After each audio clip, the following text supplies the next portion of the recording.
Hello, my name is Erin Tracy and my presentation is on the Army of the First Emperor Qin. The Army of the First Emperor Qin by Erin Tracy.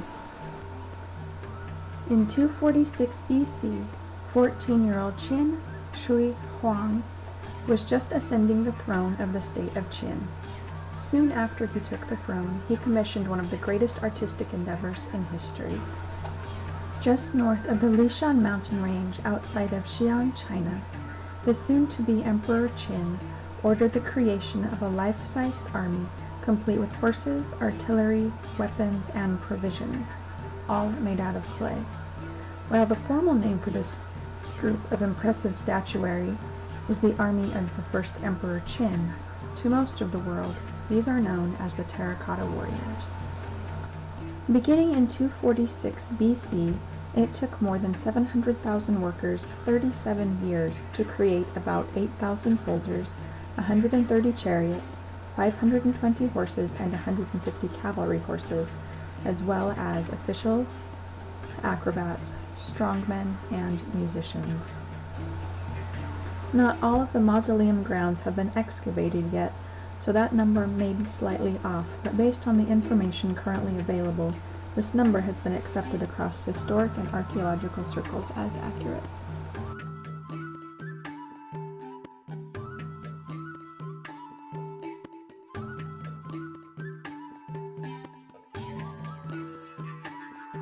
In undertaking this enormous project, Emperor Qin began one of the most innovative and challenging feats of known history. While the Greeks and Romans had already been creating life-size sculptures with intricate detail for years, the quantities which Emperor Qin required, as well as the varying characteristics incorporated, are what make Emperor Qin's project such a spectacular undertaking.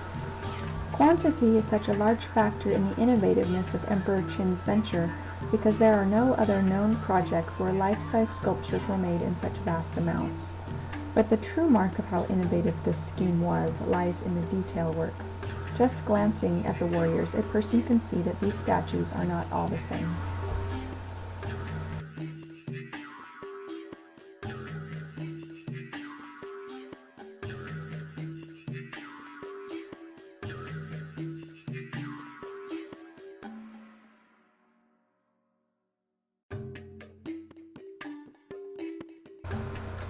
If you look at these three sculptures, you can see how different they really are.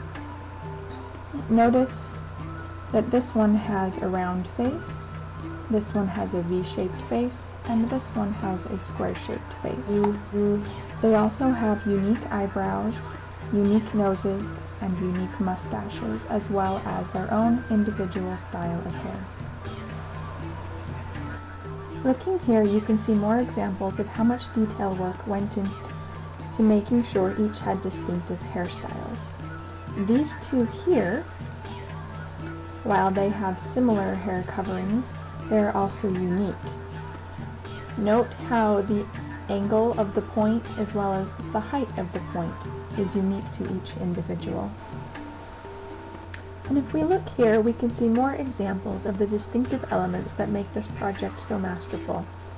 See how the armor and body shapes are all different. And this man here has armor without rivets, while this one has armor with many rivets. This man has rivets, but not as many. You will also note how each has a distinctive cravat. Some hang down, some are tucked in, while others go to the side. At this angle, we can see how body positions vary. The angle of the arms and the positions of the hands are set so that none of them look the same. Some men have straight backs while others are leaning forward a bit, and I really love how they included a bit of paunchiness on some. Also take note of the pants, legs, and shoes, and the variety there are in those.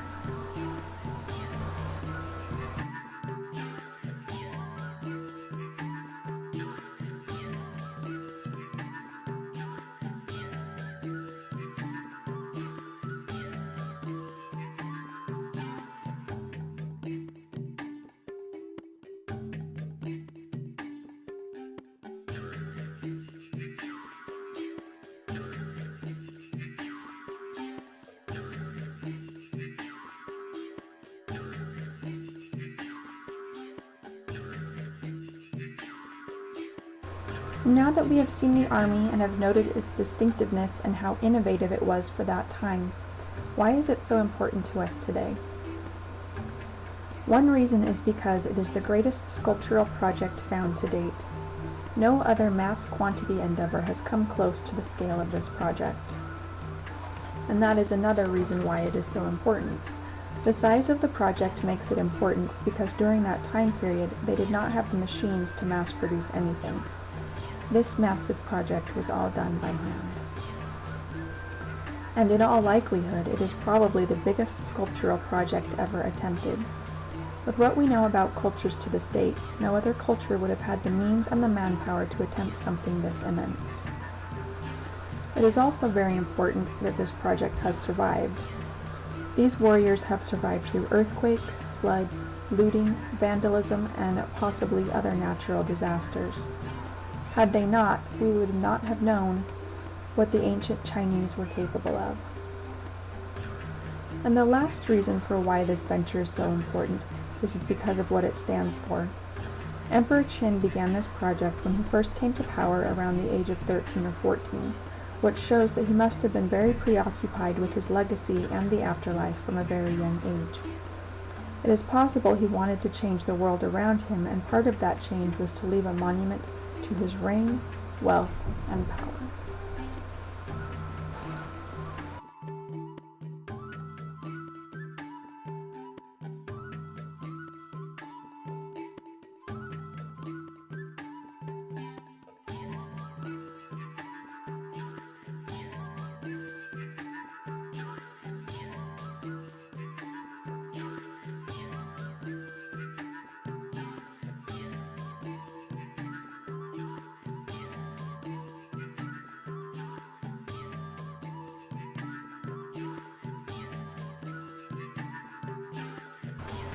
Emperor Qin's monument has survived earthquakes, war, desecration, and pillage to become an influential and awe-inspiring symbol to what man can achieve given the drive, ambition, means, and opportunity.